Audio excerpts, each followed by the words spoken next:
amém. Todo mundo bem?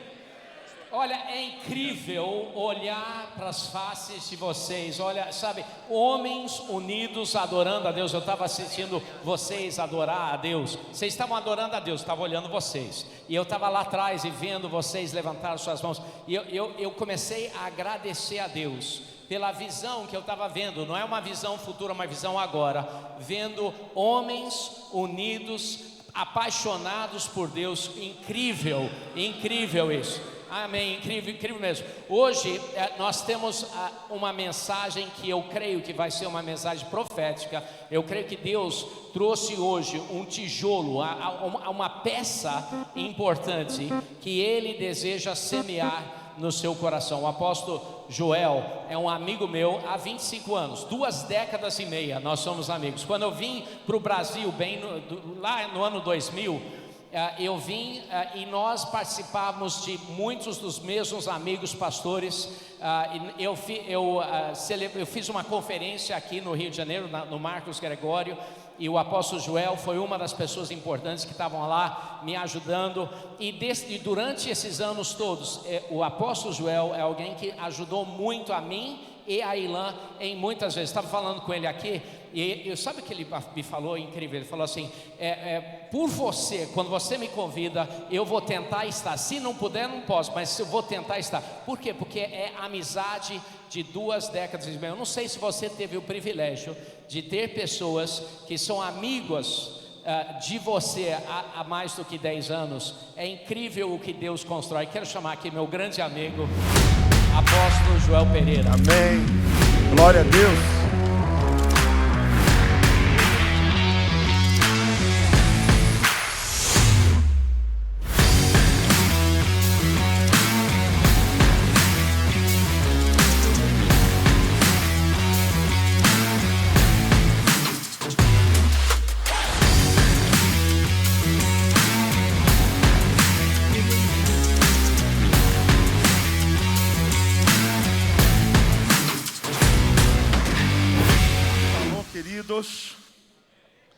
Que alegria poder estar aqui com vocês, chegar aqui a tempo de compartilhar algo da parte de Deus e saber que Deus fez essa agenda.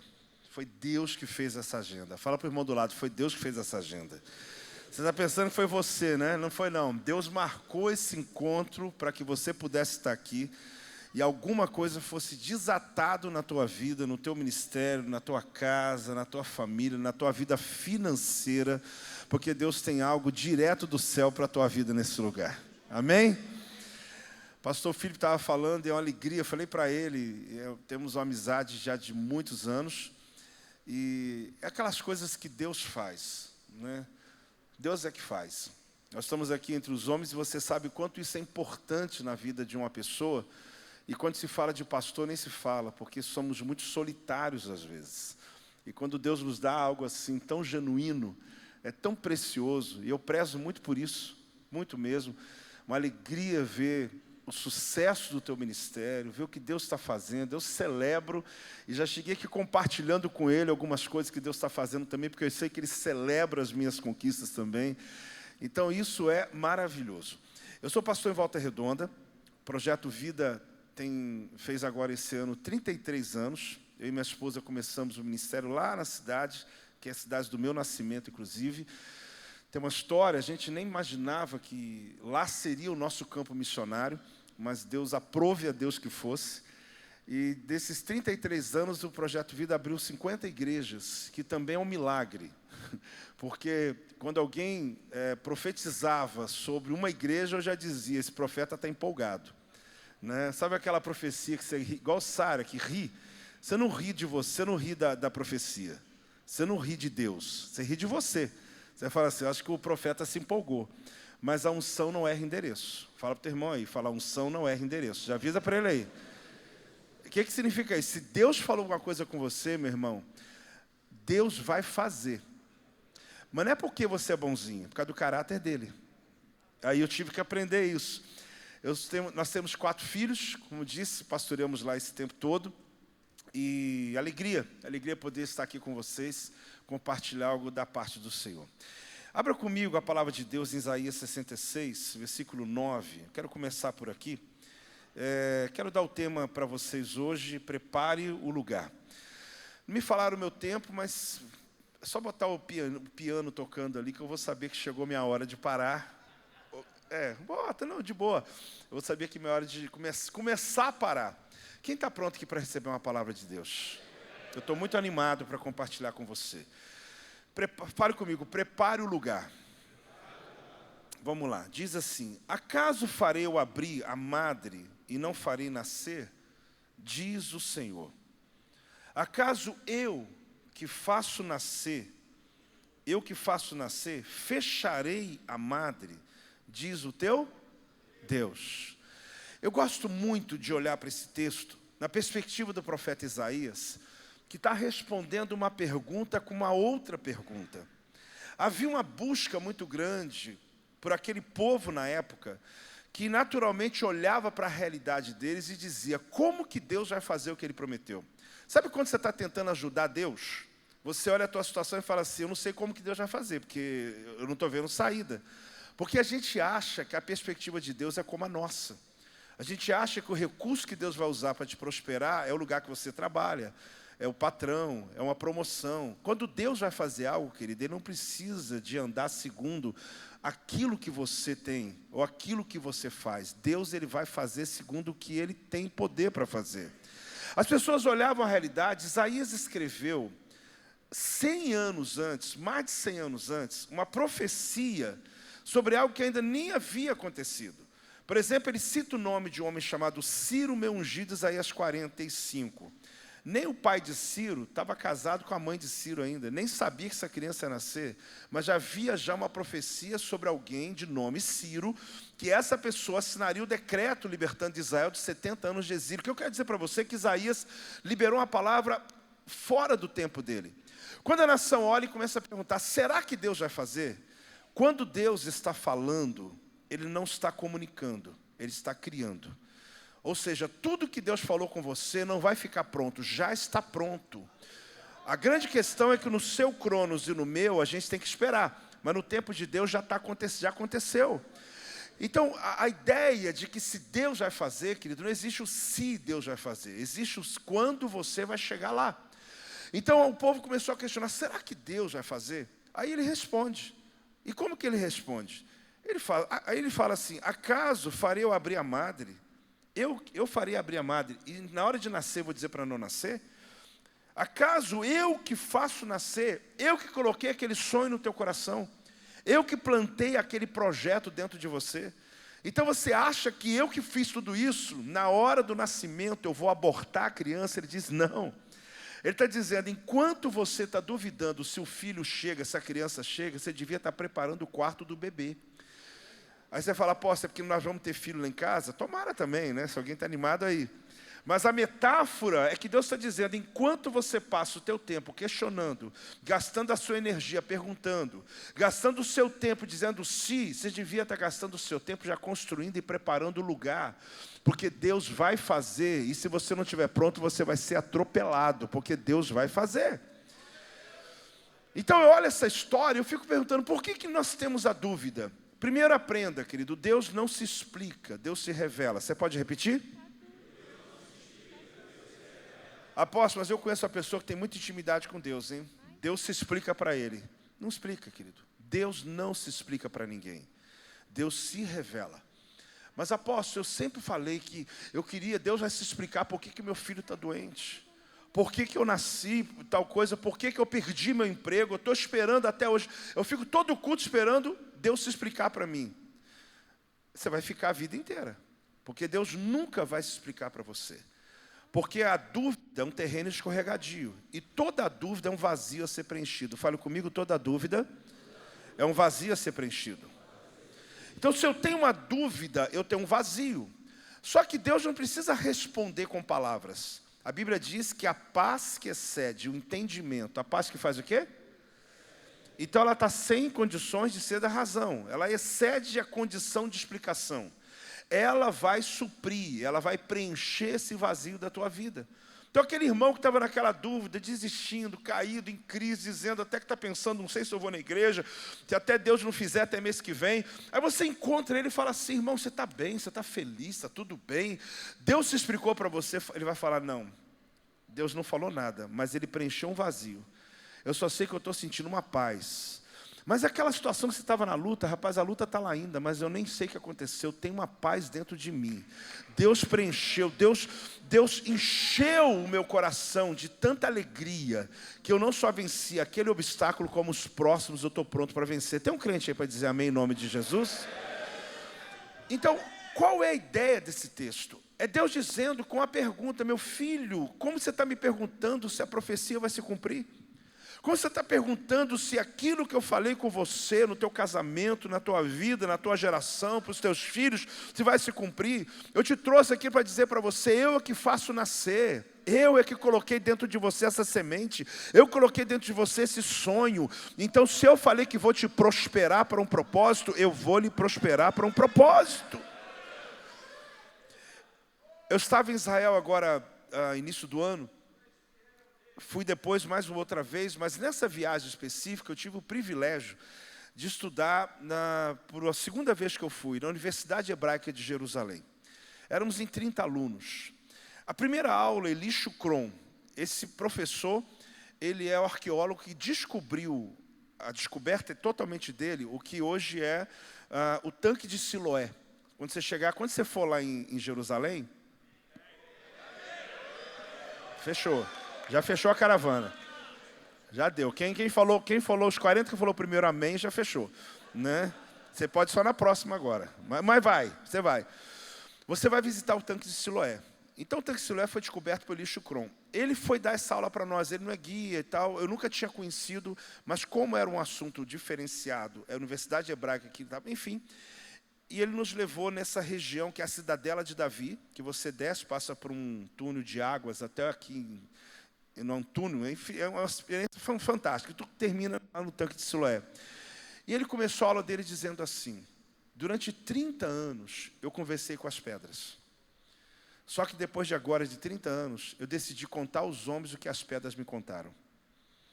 Ele começou a aula já dizendo que as pedras falam. Ele começou já mostrando que aquilo que a gente olha inanimado tem vida. E a gente começou ali a nossa primeira aula, tendo a aula sobre as pedras de Jerusalém. Naquela mesma interim, naquela semana, eu fui visitar lugares que eu já conheço. Eu cheguei num local chamado Cúmura. Esse local é muito famoso porque também uma das maiores descobertas que tem nesse século agora, aconteceu ali porque eles descobriram escritos do Mar Morto colocados dentro de um vaso de barro, enfim, eles têm toda uma história. E quando um outro professor dando aula, ele estava ensinando por que os essênios tomavam banho, quase 7 banhos ao dia, no meio de um deserto onde não se tem água. Ele estava mostrando então aquelas cisternas abertas no deserto, mostrando também os caminhos que fazem condições das águas que vêm das montanhas entrarem naquelas cisternas. Quando ele está ensinando, eu estou prestando atenção, mas não profundamente, até porque eu já fui muitas vezes, até cometi um erro, porque eu estava ali, mas eu estava um pouco longe, com um fonezinho, ouvindo a aula dele, de repente começou a tocar uma sirene, e muito alta. Eu já estive em Israel quase 50 vezes, eu já passei muitas situações, mas tocar sirene, e começar alguém falando alto em hebraico, não entendendo nada, eu já peguei minhas coisas, eu falei, tem que correr. Eu já pensei, porque é uma bênção, mas é tenso, né? Quem vai querer comigo aí, né? Ou com o Felipe? Tem os homens aqui, ó, os homens aqui. Aí, começou a tocar aquela sirene. Eu olhei para o professor, ele continuou dando aula. Eu falei, então, peraí, se ele que é o professor continuou, mas a sirene tocando, e alguém falando em hebraico, tal. Eu não aguentei, tinha 30 alunos, eu parei um pouco a aula dele, era aula externa, né? Eu falei, professor, o senhor me perdoe, mas essa sirene não para de tocar, aqui em Israel tudo tem um sentido. Ele falou, fica tranquilo. Você está vendo aquela família, estava no deserto de En-Gedi, está vendo aquela família que está lá? Eu falei, estou vendo. Era longe da gente, muito árido, muito seco, o deserto lá é argiloso, né? Aquelas montanhas sequíssimas. Ele falou, então, eles estão na rota das águas. Eu falei, peraí, que água? e eles têm que sair de lá urgente. Então a sirene está tocando, é para eles. E você vê que eles estão correndo. Eu falei, estou vendo, eles estão saindo. Aí eu me lembrei, porque a revelação da torrente do Negueb, se você nunca ouviu, eu te explico em 1 minuto. Quando diz que a tua sorte vai mudar como as torrentes do Negueb, é porque você está no meio do deserto, você não tem nuvem, você não tem vento, você não tem chuva, você não tem sinal nenhum. Mas, de repente, começam a descer águas lá de cima da montanha, como a cachoeira. E a coisa é tão séria, irmãos, que a gente tem que sair correndo. Por quê? Porque se tiver um ônibus, derruba ônibus. O asfalto chega a arrancar o asfalto. Só para você ter uma noção do tamanho da força que é das águas. Só que eu sei do conceito. Eu sei, eu já preguei sobre isso. Eu já profetizei que a gente pode não estar tendo sinal. E eu já quero profetizar sobre a tua vida.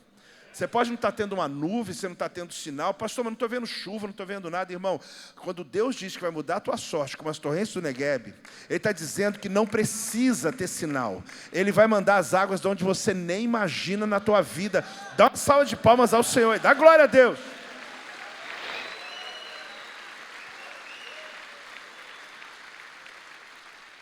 Só que aí, quando eu perguntei ao professor, ele lembrou, ele falou disso, eu lembrei do conceito. Mas eu falei, peraí, mas eu estou agora no meio da cena. A gente, quando teve situações dessa, o ônibus desvia do lugar. Acontece esse fator por volta de 1 a, no máximo, 2 vezes ao ano naquele deserto. Porque deserto quase não tem chuva. Aí eu fiquei pensando, será que as águas vão descer? Ele falou, está descendo. Aliás, a sirene é porque possivelmente vai descer as águas. E continua dando aula.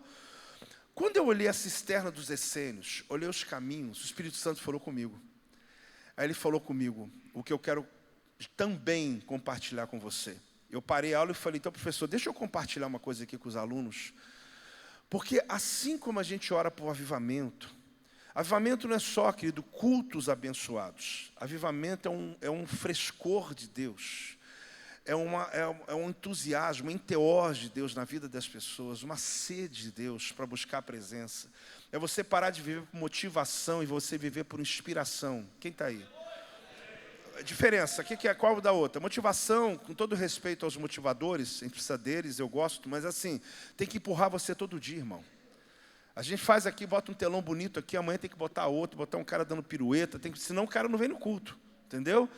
Porque quem é movido por motivação, você tem que ficar criando coisas para ele ver, igual criança, né? Agora, quem é movido pela inspiração, já está dentro dele. Você não chega domingo assim, será que eu vou no culto hoje? Não, meu irmão, nem pensa, você já está dentro, você já está envolvido, não tem ninguém tem que te buscar, ninguém tem que te mostrar nada. Não, porque depois eu vou pagar um churrasco para você, aí eu vou, isso é motivação, né?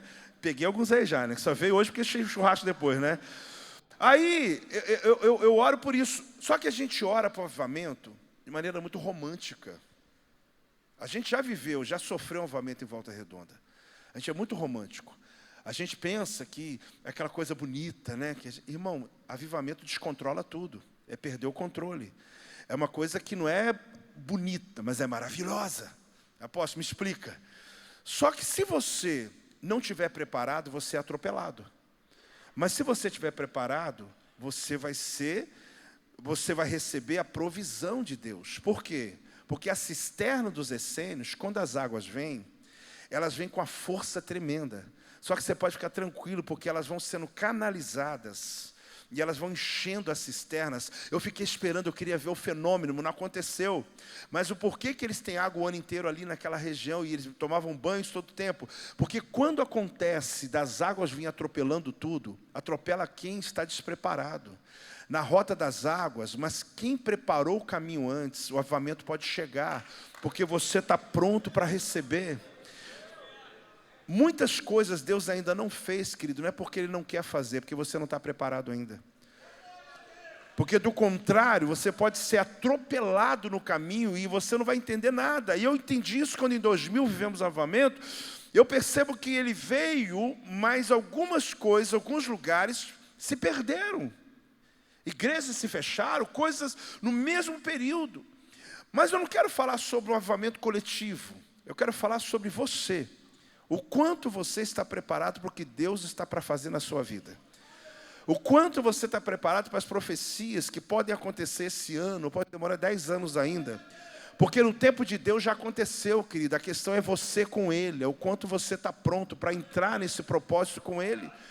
Eu compartilhava esse momento ali com aqueles alunos e tudo mais, voltei outro ano lá depois. Mas eu estou te contando sobre essa história, porque na nossa fé cristã, a gente está pedindo a Deus para fazer algo. A gente está dizendo, Deus, faça algo. Só que é muito romântico a maneira que a gente está pedindo a Deus, sem de fato estar esperando que Deus o faça. Sem de fato estar dizendo, Deus pode fazer, que eu estou pronto. O texto que eu acabei de ler está dizendo, olha, se Deus Ele falou, é claro que Ele vai cumprir. Se Deus Ele falou, é claro que Ele vai realizar. Agora a questão é o quanto você está se preparando para aquilo que Deus está para fazer na sua vida. Em Jeremias capítulo 1, versículo 10, é interessante, porque o profeta Jeremias, ele fala de ele expõe o ministério dele. Expõe o ministério dele. Se puder projetar, mas eu estou achando aqui já. Jeremias capítulo 1, versículo 10 diz assim, olha que hoje te constituo sobre as nações e sobre os reinos. Olhe bem, olha o ministério dele, para arrancar, para derrubar, para destruir e para arruinar. Quem pegou aí?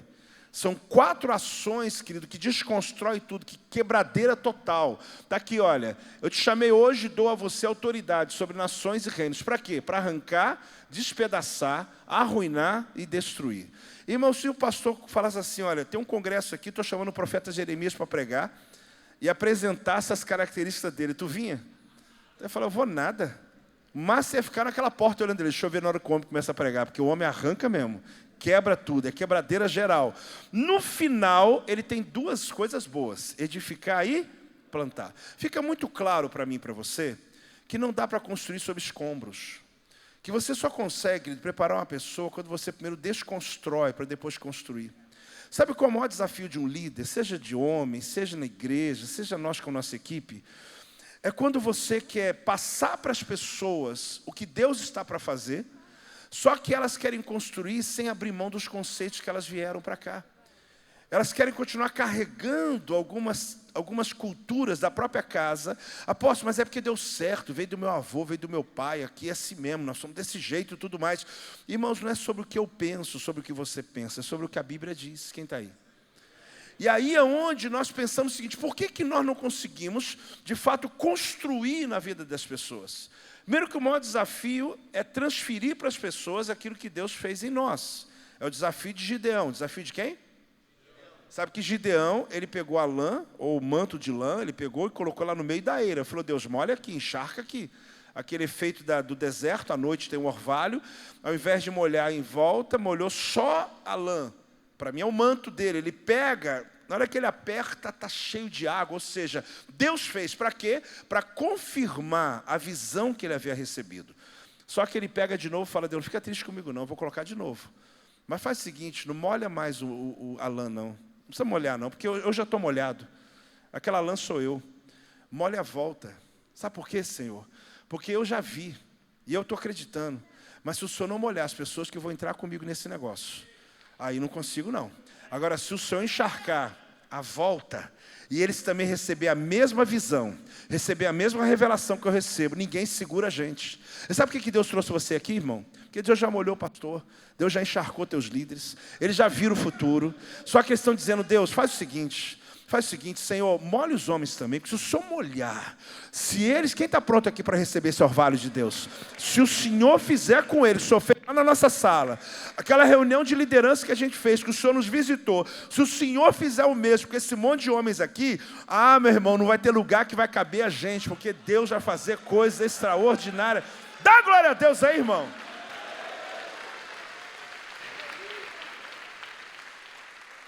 Então, qual é o desafio? O desafio é transferir. Qual que é o desafio?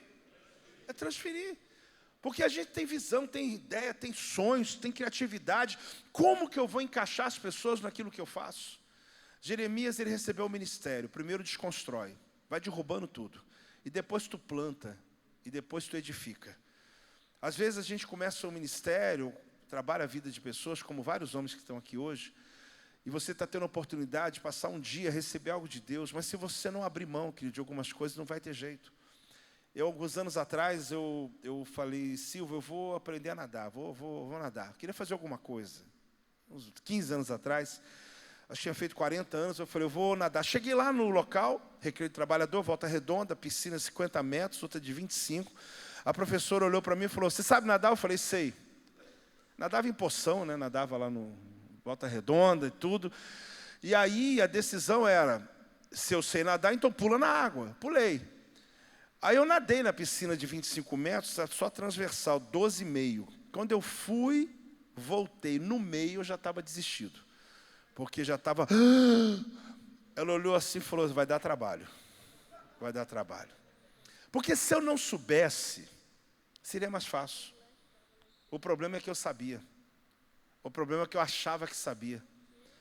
Eu olhei alguém do lado assim, estava indo e voltando na piscina de 50 metros. Quem sabe nadar sabe. Eu tive que aprender isso depois. Não tinha a ver com força, com físico, tinha a ver com constância e a técnica certa. Indo e voltando. Deve ter nadado uns 1.000 metros. Eu falei, o indivíduo vai levantar dessa piscina derrubado, acabado. Levantou de boa, foi andando, nem era tão esbelto, cara. Eu falei, que coisa é essa? Ela começou a me ensinar. Eu fiquei durante muitas aulas fazendo a tal da garrafinha. Baixa e volta, baixa. Eu falei, vou nadar agora? Não, você não sabe nem respirar. Você não sabe nem respirar direito, menino. Você tem que nadar. Eu achava que eu sabia nadar, porque a gente pulava no Poção em Volta Redonda e saía se salvando. Você entendeu? Você vai batendo pé, batendo mão, você não está nem aí, meu irmão. Você se salva. Alguns meses passaram. Aprendi a nadar as outras técnicas, mas o crawl, eu consegui entender a dinâmica do negócio. Teve um dia, eu pulei na piscina de 50 metros. Isso já tinha passado 3, 4, sei lá, 5 meses, fazendo aula, aprendendo. E eu não tinha conseguido nadar nem 25 metros, presta atenção na primeira vez. Eu fui e voltei.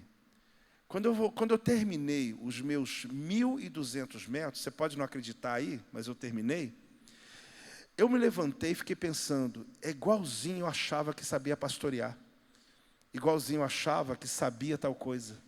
Porque aquilo que você sabe atrapalha você saber aquilo que Deus quer que você saiba. E sabe qual é o nosso problema? Ensinar para quem já sabe.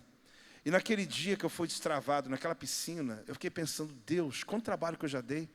Porque como eu achava que sabia nadar, só que eu tinha que fazer muita força para chegar nem 5% do que eu consegui depois. Sabe o que a gente precisa entender, irmãos? Que nós não sabemos. Eu costumo dizer que a arte do não saber, qual que é a arte? A arte do não saber. É você entender que você não sabe. O nosso maior problema é que a gente descobriu, como a igreja de Laodiceia. A igreja de Laodiceia tinha 3 coisas lá que o João, né, ele denuncia sobre a igreja. A cidade de Laodiceia era muito boa porque tinha banco, era uma cidade rica. Depois estuda lá. A cidade de Laodiceia fazia uma lã preta que era uma relíquia. Além do tecido ser preto e liso, ele era macio, caríssimo. E sabe o que a cidade de Laodiceia tinha? Tinha medicina. Eles descobriram um colírio para os olhos naquela época, que era muito sério, porque é da secura, etc, etc. Aí sabe o que Deus falou? Vocês são pobres, vocês são cegos, vocês são nu, miserável. Está lá no texto. Agora, por que Deus falou que eles são pobres? Porque eles tinham uma cidade muito rica, mas eles eram pobres. Eles se achavam dono da lã. Só que Deus falou, vocês estão nu na minha presença. Porque aquilo que você pensa que é, a meu respeito, a respeito de vocês, não significa nada sobre o que eu digo que vocês são. E sabe o que eu quero que vocês são cegos? Porque vocês têm colírio para muita gente, mas vocês estão cegos. E sabe qual é a grande questão? A cidade de Laodiceia, a igreja de Laodiceia, Deus falou, vocês não são quentes nem frios, vocês são mornos. Eu estou a ponto de vomitar vocês. Eu sei que você já conhece o texto, mas eu posso lembrar vocês, quem está ouvindo, diga amém aí. Por que Deus falou aquilo? Porque em Herápolis, que é uma cidadezinha da Turquia, que tem água quente até hoje, chama Pamukkale hoje, né? Pamukkale, tem águas quentes. Eles canalizaram a água até Laodiceia por 10 quilômetros. Sabe o que acontecia quando chegava lá? Morna. Em Colossos, água fria, que fica a 16 quilômetros de Laodiceia. Então ele está dizendo, vocês não estão nem como Colossos frio e nem como Herápolis, que está quente. Vocês são morno. E por causa daqueles minerais da água sulfurosa, quente, quando ficava morna, dava náuseas. Deus falou que vocês sentem quando bebem essa água, que eu sinto quando vejo vocês. Sabe por quê? Porque vocês acham que sabem. Porque vocês se dizem muito bem. Vocês acham que ter riqueza é sinal de que eu estou abençoando vocês. Não tem nada a ver uma coisa com a outra. Eu não estou no meio de vós. Apóstolo, mas você veio para exortar a gente? Não, eu vim só para despertar. Quem está recebendo aí? Despertar. Então, qual que é o desafio? É desconstruir. Porque tem coisas na vida que nós não estamos rompendo porque nós achamos que sabemos. Você sabe que existe uma ironia muito grande nessa questão do que eu sei, da parte das mulheres em relação aos homens no casamento, e da parte dos homens em relação às mulheres no casamento. Eu estou casado há 36 anos. Eu poderia dizer para você que eu conheço minha esposa, e você até acredita. Só que eu não vou falar isso, porque eu não conheço. Você fala, como que é isso, cara? Você está há 36 anos com a mesma mulher e você não conhece? Você não conhece minha esposa. E mesmo que poderia ser qualquer outra esposa, uma mulher como você tem a sua esposa, mas a mim, então, que é espírito livre, que você não conhece ela, que se renova, que olha assim e fala, vou mudar meu cabelo, vou mudar não sei o quê. Semana prega, outra semana não vou pregar. Eu não conheço minha esposa. E sabe por que eu gosto de não conhecer? Porque eu sou curioso. Eu tenho, quando ela faz como ontem, eu cheguei de uma viagem, eu chamei ela para jantar. Ela falou, não, deixa que eu faça uma coisa rápida aqui. Aí ela fez um tal de um filé com bife, um creme de leite, um arrozinho, tal, em minutos. Eu coloquei na boca e falei, uau. Só que eu já como há muito tempo aquele filé. Ela disse, mas para que você está falando isso? Eu falei, porque você me surpreende. Sabe o que acontece nos casamentos? A curiosidade já acabou. E a curiosidade acabando, a gente acha que sabe o que o outro pensa. Só que o problema é que tem muita surpresa. Casamentos que no futuro vão de verdade saber que muitas coisas que você aceitou e tolerou, você nunca gostou. E por causa de achar que sabe, aí eu vou deixar você mais chateado ainda. Se você perde a curiosidade, tem um curioso lá fora. Acordou, né? Tem gente até dormindo. Eu vi que o pessoal acordou rapidinho aí. Irmão, perde a curiosidade. Tem gente já mandando WhatsApp para a mulher, onde ela está agora aí, né? Não, fique em paz, ela está de boa. Irmão, seja curioso. Quanto tempo você não fala, uau? Vamos treinar 1, 2, 3? Não, que isso? Não, rapaz, é de dentro para fora. É uau. 1, 2, 3? Uau. É isso aí. Você entendeu? Ela colocou aquela roupa e disse, vambora, está esperando você falar com ela, que roupa que ela está. Irmão, a gente não vê muita coisa não, mas dá um jeito de falar, você está diferente. Dá um jeito. Nós perdemos a curiosidade, não é só no casamento não, no ministério também. Porque a gente chega na igreja e fala assim, eu estive aqui ontem, sentei na mesma cadeira. Irmão, mas Deus não se repete. Deus não se repete. Deus se move. Um dia, estudando um pouco sobre aquela ideia dos anjos, né? Talvez você já tenha olhado isso. Porque os anjos ficam dizendo santo, santo, santo, santo, a eternidade para trás, a eternidade da agora, a eternidade para frente. Você deve falar assim, deve ser muito monótono. Um dia eu fiquei pensando, vou chegar no céu, Felipe, e falar assim, meu Deus, eu amo o céu, eu amo Jesus, mas eu vou ficar santo, santo, santo, santo. Vai cansar. Aí eu falei, Deus, me fala sobre isso. E a visão foi muito clara. Quando os anjos olham de baixo para cima, porque eles não estão no mesmo nível que ele, e vê a glória, a presença do trono de Deus, eles acabaram de olhar. E o que eles viram, eles não têm escolha, não tem jeito. Eles dizem santo. Anjo não pisca o olho, eu acho, nem tem a respiração como nós, mas deve dar uma olhadinha para o lado. Segundos, quando olhou de novo, Deus não se repetiu, já é outra imagem. Quando olhou de novo, Deus já se moveu. Olhou de novo, não tem jeito, tem uma eternidade que eles estão dizendo santo, de novo, santo, santo, santo, santo, não tem jeito. Então eu entendi que não vai ter jeito, não é porque eu tenho que falar não, é que eu não vou ter escolha. Quando eu olhar para o trono da glória de Deus, eu vou ter que dizer santo, e quando eu olhar de novo, eu vou dizer, meu Deus, meu Deus, porque Deus ele está se renovando, querido, em todo o tempo em nossa vida. O que Deus quer mostrar para você é que o mesmo lugar pode ser um outro lugar. Fala comigo, o mesmo lugar pode ser um outro lugar. Eu não preciso mudar da minha casa, ou do meu emprego, ou da minha igreja, ou de casamento, para poder ter algo novo na minha vida. Eu preciso mudar a minha mentalidade. Porque a grande questão é que as pessoas perderam a curiosidade e querem sempre especular alguma coisa nova. Eu já estou na 10ª igreja tentando. Irmão, deixa eu explicar uma coisa para você. Até o pardal encontrou casa. Sabe o que significa? Não tem ninguém que pede de pardal aqui não, né? Pardal não para em lugar nenhum. A Bíblia fala que até o pardal, quando chegou lá nos muros de Jerusalém, fez um ninho e calou, ficou quietinho. Então, irmão, se até o pardal achou o lugar dele, para tudo na sua vida e para de ficar igual o pardal, de um lugar para o outro. A inconstância na vida de uma pessoa rouba dele a história dele. Num casamento, na nossa vida, na vida de um homem. Quando Deus chama para ser como a rocha, a gente tem que compreender que eu preciso andar com Deus com uma certeza clara na minha vida de que Ele está cuidando de todas as coisas. É interessante que Deus deu a nós uma capacidade que Ele não tem. Apóstolo, podia ter ido embora antes, né? Falar uma heresia dessa, ele te deu uma capacidade que Ele não tem. Você pega o teu carro e vai dirigindo. Enquanto você dirige, você aperta o botão que alguém te telefonou e você começa a conversar com a pessoa. Você está fazendo uma coisa, falando outra. Só que enquanto você está falando com aquela pessoa, você está pensando que quantos quilos de carne tem que comprar para o churrasco amanhã. Que loucura é essa? Quer dizer que eu estou fazendo uma coisa, eu estou pensando outra coisa, e estou falando uma outra coisa. Irmãos, Deus não tem essa capacidade. Porque Deus, quando pensa, é a fala. Quando Ele fala, Ele age. Então, Ele não tem como você que pensa uma coisa, olha para a cara de alguém, estou com raiva do indivíduo, estou falando com ele sorrindo. Deus não tem essa capacidade. O pensamento de Deus é a fala e a criação. Então, o que Ele pensa a teu respeito, pensamentos de paz, o que Ele pensa a teu respeito já aconteceu. Eu estou te levando a um entendimento para você compreender que quando Deus realiza algo, querido, quando Deus decide fazer algo, Ele vai realizar na tua vida, não importa o que aconteça, não importa o que possa ocorrer na tua história.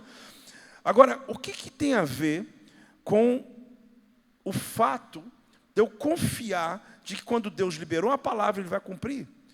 Jesus um dia estava com Marta, estava com quem? E Marta estava injuriada, chateada, triste, porque afinal de contas o irmão tinha morrido. Jesus, numa conversa com Marta, Ele disse para ela o seguinte: o teu irmão há de ressurgir. E ela disse aquela frase que é célebre: Jesus, eu sei. Ela diz o quê? Eu sei. E é exatamente aí que ela fecha a possibilidade quase do milagre acontecer. Eu já volto a dizer, porque aquilo que você sabe atrapalha você saber aquilo que Deus quer que você saiba. E Jesus insiste: não, Marta, eu não estou falando sobre o futuro, porque ela diz assim: eu sei, o meu irmão há de ressurgir no futuro. Ela está citando as 70 semanas de Daniel, ela está falando sobre um futuro, mas Jesus fala: não, Marta, é aqui e agora. Ele há de ressurgir aqui e agora.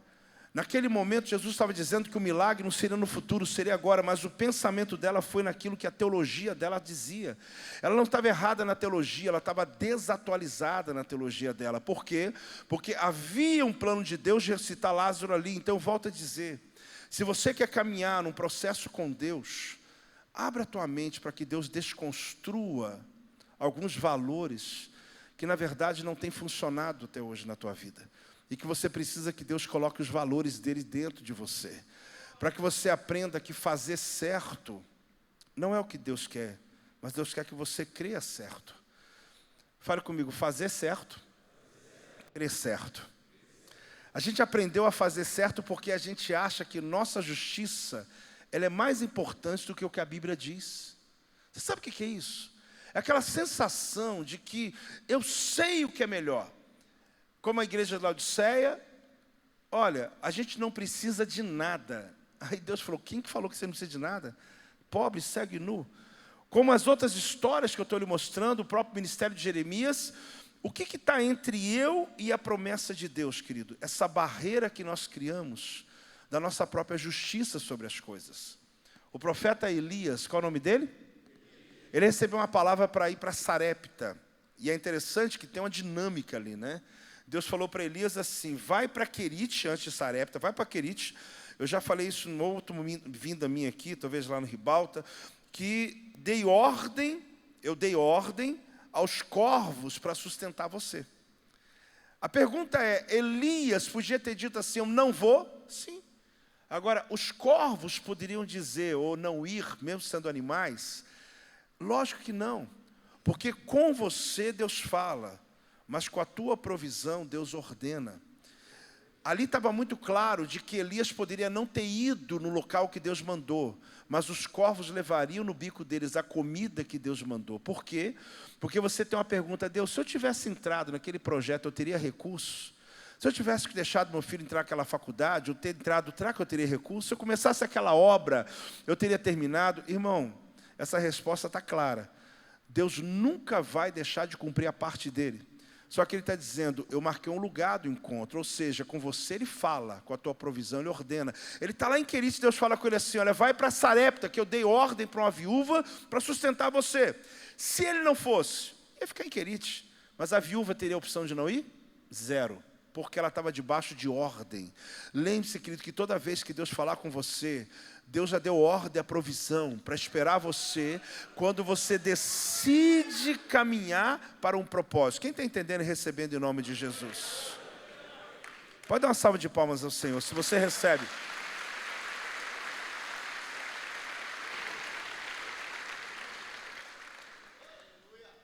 Só que quando ele chega, ele pediu água. A mulher foi buscar água, que já era uma coisa escassa demais.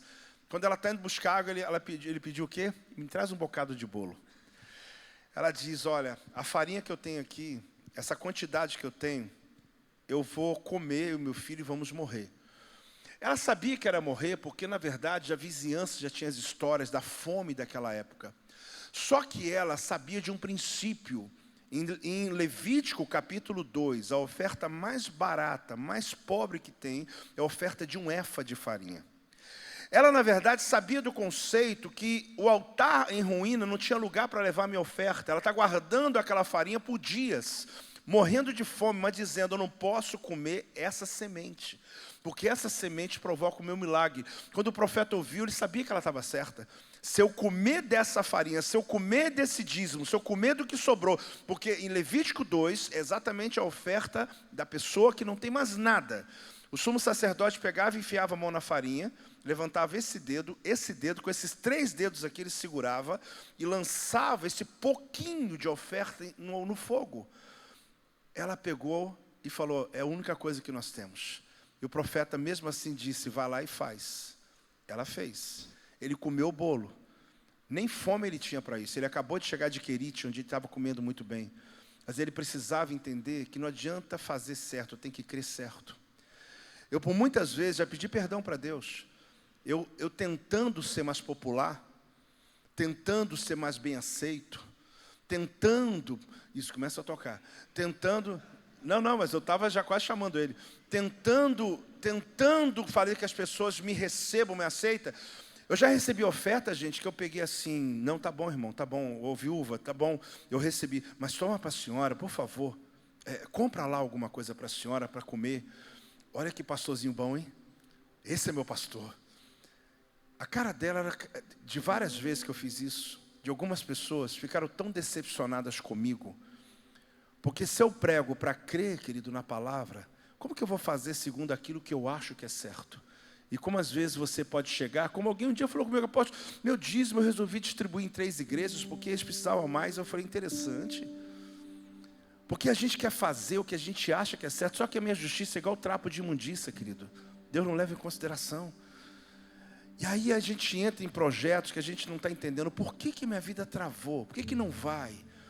Porque você talvez está fazendo do teu jeito, mas você não está conseguindo acreditar que Deus tem uma palavra para que você só tem que obedecer aquela palavra. Eu estava falando com o pastor, que eu sinto no meu espírito, que Deus está abrindo o portal da aceleração no Brasil. O que é isso? No mundo todo, mas o Brasil para mim está muito claro. Eu estou assustado, pastor Felipe. Eu fui pregar entre 23 e 24, esse ano também, mas não muito, mas 23 e 24. Eu fui consecutivamente em igrejas, que eu cheguei nelas, eu falei assim, eu vou ter que entrar em crise se eu não tiver sarado. Quantos anos tem essa igreja, pastor? Tem 5. Mas peraí, hoje é quinta-feira, tem umas 4.000 pessoas aqui dentro. Aí o pastor, pastor, eu não estou entendendo, Deus está fazendo uma coisa aqui, tal. Fui pregando em outra igreja. Quantos anos tem essa igreja?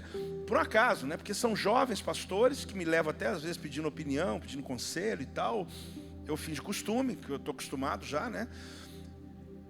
Não, aqui nós temos 7 anos. Eu falei, mas que loucura é essa? Ele falou, não, a gente, na verdade, a gente está até com problema, porque a gente fala, o povo não vi, mas não está cabendo. Tem 3 mil pessoas aqui numa reunião, sempre durante a semana que eu vou, não vou domingo, eu estou na minha igreja. Eu fui uma, fui outra. Eu falei, Deus, o que está acontecendo? Eu demorei 8 anos para sair de 100 pessoas. Tudo bem que hoje lá, a igreja tem 33 anos. Então tem lá 8 mil pessoas, mas tem 33 anos. Olha quanto tempo. Aí o Espírito Santo falou comigo, meu filho, você lembra do semeador, do dono da vinha?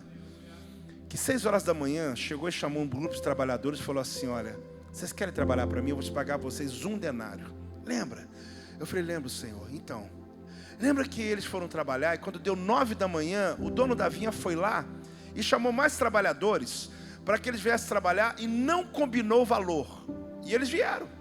Só que na praça, onde os homens ficam esperando alguém contratar, tinha mais homens. O dono da vinha voltou lá e falou, tem mais alguém querendo trabalhar? Eu estou precisando para poder, porque a colheita está muito grande. Aí meio-dia foi um outro grupo. Pasmem, gente. 3 da tarde. Quase já acabando a hora do trabalho, foi outro grupo. Pasmem, 5 da tarde. Já está quase acabando o dia. Ele chamou outro grupo. Todo mundo trabalhou para colher. Quando terminou o dia de trabalho, ele começou com o último, lembra? Pagou 1 denário. O que começou às 6 da manhã deve ter pensado assim, eu vou ficar rico. Eu trabalhei 12 horas, se o cara trabalhou 1 hora só, ganhou 1 denário, vai chegar aqui em mim, eu vou ficar rico. Aí ele veio 1 denário, 1 denário, 1 denário, 1 denário, todo mundo feliz, porque não combinou. O que começou às 6 da manhã, ele deu também o quê? 1 denário. Aí o cara falou, não, isso está errado, peraí. Eu estou vendo aqui, gente que chegou bem depois de mim. Eu estava igual esse cara das 6 da manhã. Eu estava em crise. Eu falei, Deus, eu comecei às 6 da manhã, Senhor, você não está entendendo. Eu comecei lá em 90, na época que não tinha igreja grande. Quando a gente sonhava com a igreja grande, era 500. A gente fala assim, meu Deus, um dia, meu Deus, se tiver 500 ovelhas, eu vou ser o indivíduo mais rico mais feliz dessa terra, mais feliz e abençoado. Irmãos, eu falei, Deus, eu comecei às 6 da manhã, esse pessoal está começando aqui, 3 da tarde, 5 anos de igreja com 5 mil pessoas, Senhor. Aí eu chamei os pastores do discipulado. Falei, gente, tem 2 escolhas. Criticá-los ou tentar aprender o que Deus está fazendo. Aí o Espírito Santo falou comigo, meu filho, eu abri o portal da aceleração. O dono da vinha é generoso. Eu estou fazendo no Brasil. O que eu quero dizer para você, querido, que as águas estão vindo. Uma multidão nesse Brasil. Igrejas multiplicadas, enormes, grandes. E não adianta a gente ir para a internet e falar assim, mas isso aqui não é isso, é aquilo. Irmão, não critique. Apenas comece a dizer, Deus, obrigado. Porque se nós começamos às 6 da manhã, ninguém vai tirar o mérito da gente. A gente abriu o caminho para essa turma. Mas pode acreditar, querido. Deus está olhando aqui, procurando aqueles que vão dizer, Rinene, eis-me aqui, Senhor. Eis-me aqui, Deus. Eu estou pronto. Pode mandar tuas águas. Eu estou preparado. Eu já abri cisterna, já me preparei para esse momento. Só que você tem que aprender uma última coisa. Fica de pé. Posso ensinar essa última coisa para você? Aprenda uma coisa, querido. Quando você se converteu, Deus colocou o anjo ao teu redor. Deus te deu o Espírito Santo e Deus te deu a salvação que é de graça. Não tem nada a ver com você, tem a ver com a salvação que você recebeu. Tá bom assim? Tá. Só que uma pessoa que recebe o propósito de Deus na vida dela, ele não tem só o anjo do Senhor, ele não tem só o Espírito Santo, que já é muito, ele não tem só a salvação, ele tem proteção e ele tem provisão. Você já andou na estrada e viu de repente caminhões, de repente tem uma escolta armada. Aí você dá uma olhada assim e fala, opa, eu acho que esse baú aqui deve estar cheio de coisa preciosa. E às vezes os caras estão armados mesmo, na frente e atrás do caminhão. Por que a escolta armada está ali? Estão cuidando do motorista. Não, porque se aquele motorista não fosse naquele dia, colocava outro. Então não é o motorista. O motorista tem até seguro de vida, tem alguma coisa lá. Está cuidando do caminhão. O caminhão tem seguro. Está cuidando de quê? O negócio ali é a carga, meu irmão. O valor que você tem, não fica chateado não. Você é muito precioso para Deus. Deus já te deu o anjo. Olha bem, o Espírito Santo. Ele já te deu salvação. Mas quando você tem um propósito com Deus, querido, muda tudo. Deus coloca Manaim. O que é Manaim? Anjo na frente e anjo atrás.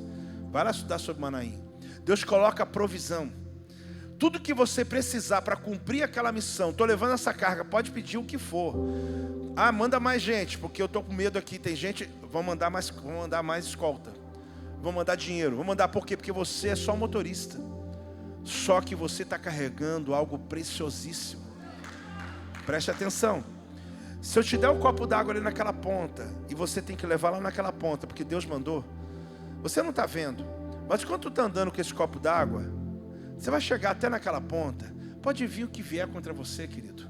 Os anjos de Deus, eles não estão só apenas ao teu redor, eles estão escoltando você.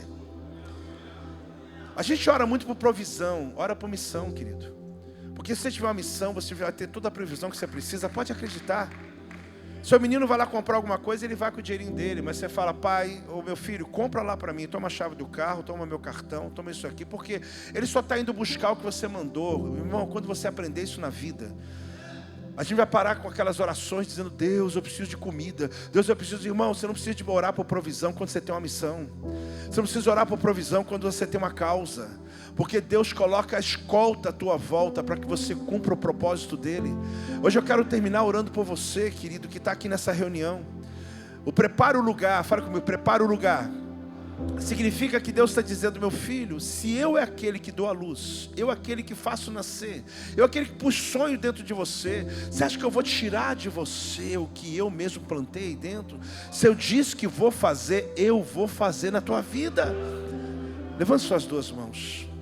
Pai, em nome de Jesus, obrigado a Deus por esse tempo, obrigado pelo teu Santo Espírito, obrigado Deus pela tua graça. Obrigado pela tua palavra, ó Deus, que não muda. Obrigado pela tua palavra, Deus, que está sempre nos levando à frente do nosso tempo. Olha para esses homens aqui, meu Deus. Olha para essa reunião. Olha para o propósito que estamos aqui, meu Deus.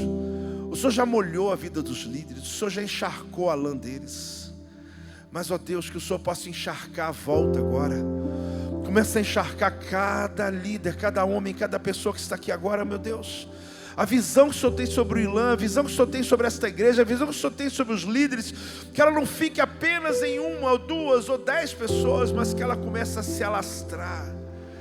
Porque quando recebemos a tua visão, o Senhor nos dá provisão. Quando recebemos o teu propósito, ó Deus, o Senhor nos escolta. Tem escolta de anjos, ó Deus, nos levando. Porque não se trata só do que somos, se trata do que carregamos, ó Deus. Queremos sair daqui carregando algo, levando algo. Precisamos sair daqui com a missão clara, meu Pai.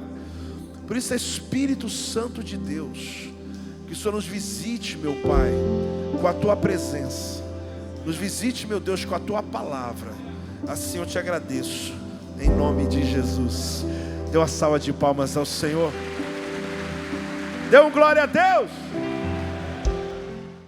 Fala, Ilan. Que alegria estarmos aqui hoje com o nosso On The Rock Space. Nossa conferência está rodando e nós acabamos de vivenciar o primeiro bloco. Eu estou muito feliz de receber aqui comigo um cara que eu admiro muito, pastorzaço da nossa igreja. É sempre muito incrível dividir o sofá com gente que a gente admira. Pastor Ivan, amém. Muito bem-vindo à nossa conferência. Que alegria ter você aqui com a gente. Obrigado, Bento. Para mim é uma honra estar aqui na conferência On The Rock com essa galera aqui, com esses homens da Ilan. Estão muito animados por estar aqui essa noite compartilhando e vendo tudo isso aqui que tem acontecido na Ilan, no modo geral. Que coisa boa. A nossa igreja é uma igreja espalhada pelo Rio de Janeiro e a gente está com o nosso pastor de Itaguaí. Eu quero ouvir de você, pastor, o quanto é importante esses ajuntamentos para a igreja, para o corpo de Cristo, e o que isso mais te impacta quando você tem a oportunidade de estar vivendo um momento como esse? Cara, é muito legal, né? Porque a gente costuma falar que nós somos uma igreja em vários lugares, né? Então tem Ilan em Itaguaí, tem Ilan em Niterói, mas quando tem essa conferência aqui, nós nos reunimos aqui e cada um, né, tá junto fortalecendo um ao outro. Então, assim, eu acho que é um avanço, um crescimento muito grande para o reino, quando homens se posicionam e se reúnem aqui para adorar o Senhor, para crescer junto, para realmente estar junto e elevando um ao outro. Então é incrível o que está acontecendo aqui, cara. Já tivemos uma palavra incrível aqui do apóstolo Joel, que realmente confrontou a todo mundo aqui, me confrontou também, e é muito bom mesmo. Coisa boa. Eu quero que você que está assistindo esse vídeo já comente aqui, já deixe um comentário de qual campus você faz parte. Comenta aqui quem é o seu pastor. Vamos aqui fazer essa interação acontecer aqui de maneira bem legal nos comentários. Pastor, quero te fazer uma outra pergunta muito importante. Você como um pastor, qual é o maior desafio hoje para nós, homens de Deus, numa sociedade tão difícil, assim, tão corrompida? Qual é o nosso maior desafio como homens de Deus na nossa sociedade hoje? Bom, realmente, né, como a nossa sociedade está muito difícil, cada dia que passa as coisas ficam mais difíceis, mas o que nós devemos que fazer é nos posicionar como sacerdote na nossa casa, né, nos posicionar como líderes mesmo que nós somos, para que a gente possa influenciar a nossa família e aquelas pessoas que estão ao nosso redor também. Então, assim, essa reunião aqui é importante para a gente estar realmente elevando uns aos outros e nos posicionarmos como homens de Deus, como realmente nós devemos ser. Coisa linda. Bom, esse foi o nosso pastor de Itaguaí, pastor Ivan. Que alegria ter você aqui com a gente. Quero dizer que é sempre bom dividir um tempo com você. Obrigado. Valeu, Deus te abençoe. Daqui a pouco a gente tem mais gente passando por aqui. Valeu. Glória a Deus. Recebendo mais uma pessoa maravilhosa aqui no On The Rock Space. E eu não vou fingir costume, não. Eu tô com um pastor do melhor campus da Elan. Claro, meu pastor, cara, meu campus aqui. Pastor Leandro, pastorzão, que bom ter você aqui com a gente. Benção. Que alegria poder dividir o sofá e esse espaço com você. Muito bom. Pastor Leandro tem vivido efetivamente e inteiramente essa conferência. Ele tem sido o nosso mestre de cerimônias, feito os sorteios, as brincadeiras, as interações todas. Pastor, eu quero que você fale um pouquinho sobre a importância que isso tem para nós como igreja, assim, esse ajuntamento.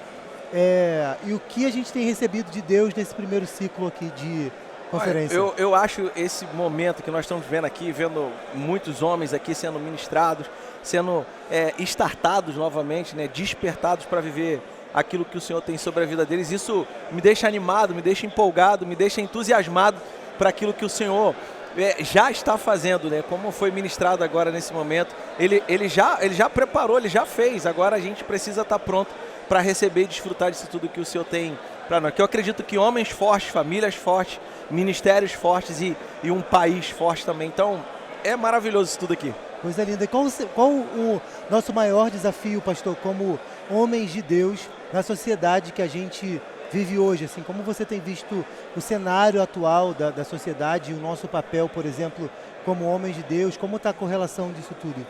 Eu acho que durante muito tempo, e a gente pode perceber isso muito também, os homens, eles estão muito reagindo, não estão agindo. Estão sempre só reagindo a algumas coisas, esperando uma passividade. Eu poderia usar a palavra passividade, mas nós precisamos ser homens ativos, homens de proatividade, homens que tomam um passo à frente, né? Não fiquem esperando as coisas acontecer para poder começar a avançar e desenvolver seu ministério. Eu falo isso porque eu era uma pessoa exatamente assim, esperava as coisas acontecer, e hoje não, eu tenho tentado me colocar à frente da minha família, diante daquilo que o Senhor me liberou sobre a minha vida. E isso que eu espero dos homens, e o meu papel e o que eu tento fazer mais vamos lá, homens, nós precisamos assumir esse papel de, nós estamos aqui, precisamos dar as nossas vidas pelas nossas famílias em prol do reino de Deus. Tem uma coisa que eu posso dizer em particular, especialmente do pastor Leandro. O pastor Leandro tem uma coisa que me fascina muito, que ele sempre impulsiona para que a gente faça além do que a gente acha que pode. E às vezes eu acho, pastor, que falta isso nos homens hoje em dia, esse entendimento de que a gente pode fazer muitas coisas, em especial no quesito ministério, igreja. A gente coloca as mulheres como responsáveis pela oração. Normalmente o maior número de voluntários são mulheres, o maior número de pessoas pregando e fazendo momentos proféticos e vivendo nesse ambiente profético e espiritual são mulheres. Você acha que os homens têm medo, ou você acha que os homens têm meio um pouco de preconceito de viver esse lugar, porque é um lugar que hoje tem mais domínio feminino? Assim, que você acha? Qual é o problema dessa galera hoje? Eu acho que é medo da exposição. Eu tenho uma máxima muito comigo, que eu acho que a maioria dos homens, eles não têm medo de errar, eles têm medo de dar certo, sabe? Porque dando errado já está dando errado. Então, se eu for e der certo, eu acho que o medo da exposição, o medo de se lançar e assim, ir para o novo, se colocar em situação desconfortável. As mulheres, elas fazem isso, elas se entregam. A gente às vezes é muito reservado, a gente fica muito preocupado com a nossa reputação, o que vão achar.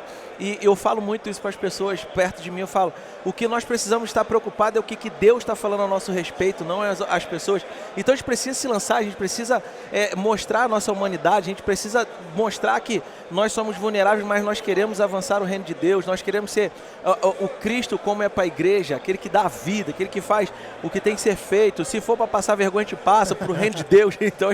Então eu acho que está faltando isso dos homens. Eu acho que é mais medo, né? Nem preconceito, é medo da exposição e da sua reputação. Maravilha. Bom, quero pedir que você deixe uma mensagem aí para todo mundo que assiste a gente, acompanha a gente do campus online. Isso. Uma palavra de Deus para o nosso pessoal. Valeu. Ó, seja firme, constante, inabalável, porque tudo que você faz no Senhor não é em vão. Esse versículo foi o primeiro versículo que eu gravei quando eu me converti e eu carrego ele na minha vida. Então, homens, vamos fazer o que tem que ser feito para o reino de Deus avançar. Menos pecar, mas tudo aquilo que o Senhor determinou para a gente fazer, vamos fazer com toda a força, com toda a energia e com toda a intensidade. Pastor Leandro, Ilan, obrigado, pastorzão. Até Valeu, a próxima. mano. Que legal, mais um tempo aqui no nosso On The Rock Space. Agora eu estou recebendo um dos nossos convidados de hoje, que acabou de ministrar louvor incrivelmente. Eu sou suspeito, porque quando a gente é fã, as pessoas falam que ficam nervosas quando vem gravar, mas quando a gente é fã, a gente fica nervoso. Pastor Júlio, que alegria te receber aqui. Muito bom estar aqui. Que coisa boa. Obrigado por tudo aquilo que você liberou do céu sobre nós essa tarde. É uma honra receber de uma fonte tão limpa. E é muito legal a gente receber de alguém que é nosso, porque tem a nossa essência, né? A gente reconhece nosso DNA, isso é maravilhoso. E eu quero te agradecer já por isso, por tudo aquilo que a gente viveu hoje nessa tarde. Eu quero saber de você já de cara, como foi ministrar na nossa conferência hoje. Foi assim, eu estou com o coração cheio de gratidão, Bento. Que coisa maravilhosa a gente está vivendo isso aqui. Tantos homens reunidos por causa dele, por ele. E o momento do louvor foi impactante para mim, né? Eu fiquei ali, quando cada louvor que a gente adorava junto ali, puxava, e os homens vindo, cara. Isso é a realização de um sonho aqui, que cara, sabe? Tô saindo aqui impactado. Os homens, nós levantamos o altar de adoração ao Senhor aqui. Glória cara. a Deus. Muito Pastor, bom. Quantos anos de Ilan? Já são 7 para 8 anos. 7 para 8 anos de Ilan. Dentro desse processo todo que você já viveu, 8 anos de Ilan, o que mais te marcou? Vamos aproveitar que a gente está vivendo 25 anos de Ilan. Esse é o ano que a gente comemora 25 anos de igreja. Você pode contar assim, algo que marcou muito a sua vida nesse tempo que você está aqui com a gente?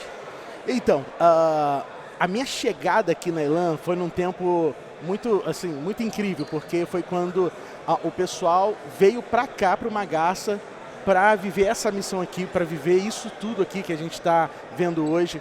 E aí eu cheguei numa igreja que voltou a ser pequena lá no Recreio, né? E o que me marcou nesses 7 anos foi ver a alegria das pessoas ao servir, sabe? Quando desde o primeiro dia que eu e a Dani, minha esposa, nós pisamos na Ilan, sem ninguém conhecer a gente, sem ninguém conhecer a nossa história, nós fomos recebidos com alegria, com confiança, com amor. Acho que isso me constrangeu e me constrange até hoje. Como nós somos felizes em confiar nas pessoas, em acreditar, em dar novas chances. Então, isso me renova todos os dias. É incrível fazer parte da Ilan. Coisa linda. Bom, eu vou aproveitar que o pastor Júlio é da música e vou pedir aqui 2 coisas. Primeiro, é para você cantar um refrão da sua música favorita que você ministrou hoje. E outra é para você dar uma dica do que você mais tem ouvido aí ultimamente, assim, o que não sai da tua playlist nesses últimos dias? Vamos lá, o que eu cantei hoje, cara, foram tantas maravilhosas assim para o tempo de devocional, mas a que mexe comigo é aquela, né? Tem fogo nos olhos, eu não imaginava que era lindo assim, Cara, isso é... Cada vez que eu olho para ele, e hoje nós olhamos de novo para o nosso Salvador, E essa música, ela nunca fica velha, porque ele é cada vez mais lindo, mais santo, mais maravilhoso. Então você aí que tá vendo a gente, cara, olhe pro Senhor de novo. Pô, mas eu já orei hoje.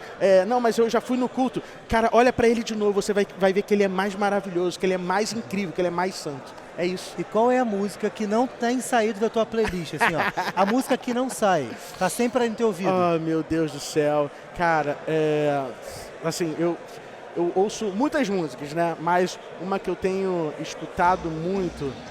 Cara, eu tô escutando todo o CD do F-Hope. É isso. Maravilha, então. F-Hope. Você que não conhece, escuta. Vai ouvir, pastor. Muito obrigado. Deus te abençoe. Que alegria estar com você aqui. Muito bênção. Foi incrível. Bênção. Pessoal, isso aqui é Elan. Vem fazer parte da Elan. Bora. Você já está convidado para o próximo On The Rock. Vem, faz parte. Valeu. Vocês estão sentindo o cheiro de maresia aí? Porque o cheiro de maresia tá forte. O cara vem direto de Araruama.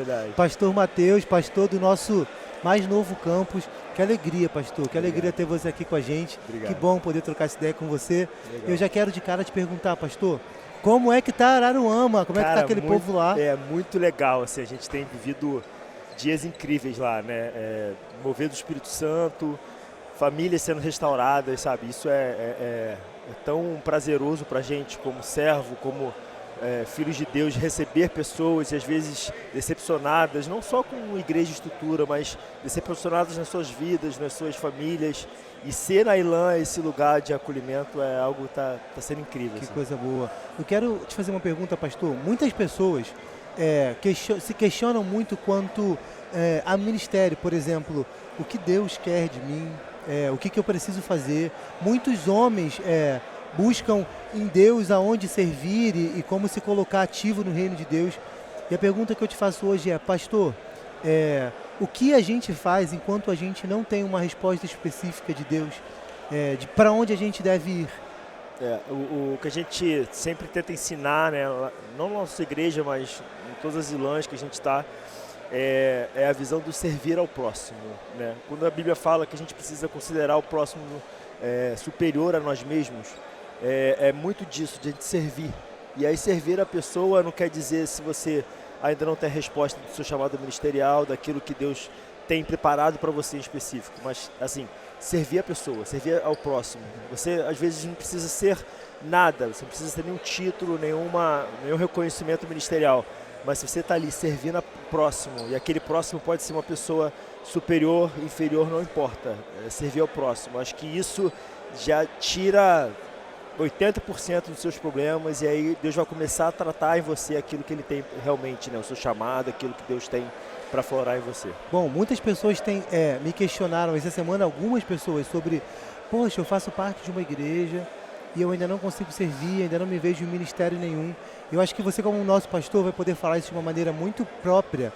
Como funciona isso pra gente, assim? Como é que o serviço funciona para quem chega? Como essas pessoas são encaminhadas com o serviço? Você que está assistindo a gente, nosso campus online, que não vive essa rotina de serviço com a gente. Verdade. Então, pastor, como é que funciona isso aqui? A gente tem um curso que a gente chama, que é o curso Ondas, que é a porta de entrada da igreja, né? E ali a gente explica um pouco quem nós somos, o que a gente acredita, como a gente vive esse ministério. E a gente fala muito sobre o serviço, né? A gente tem exemplos e milhares de exemplos de que, cara, o serviço cura. E servir as pessoas curam a gente de alguma forma. Eu estava falando ontem isso no gabinete de pastoral, e eu falei, quando você começa a olhar o problema do seu irmão, você começa a perceber que o seu problema é pequeno.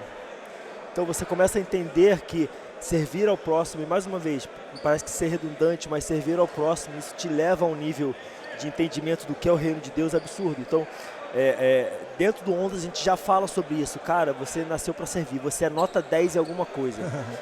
E as pessoas ficam esperando, né, esse resultado, ou achar que Deus vai estalar o dedo e falar assim, não, você vai ser pastor, você vai ser isso, você vai ser aquilo. Quando na verdade não, ele fala assim, cara, sejam meus discípulos, sejam meus imitadores, sabe, sirva as pessoas, ame ao próximo como a si mesmo. Então isso é o diferencial da Elan. Essa parte de servir as pessoas, eu acho que é o carro-chefe, assim, né, de um ministério bem-sucedido. Se você não servir ninguém, você, né, se próprio Deus, que é Deus, Ele não veio para ser servido, mas para servir, quem somos nós, né? E assim, e isso é uma rotina que a gente tenta implantar de forma geral. Por exemplo, você vai a Araruama, as 2 vezes que eu fui, Araruama não é tão perto de Campo Grande, mas as 2 Ali vezes do que eu lado. estive lá em Araruama, o pastor Mateus canta no louvor, ministra louvor, o pastor Mateus arrasta balcão, ajuda a botar as coisas no café, bota a cadeira no lugar.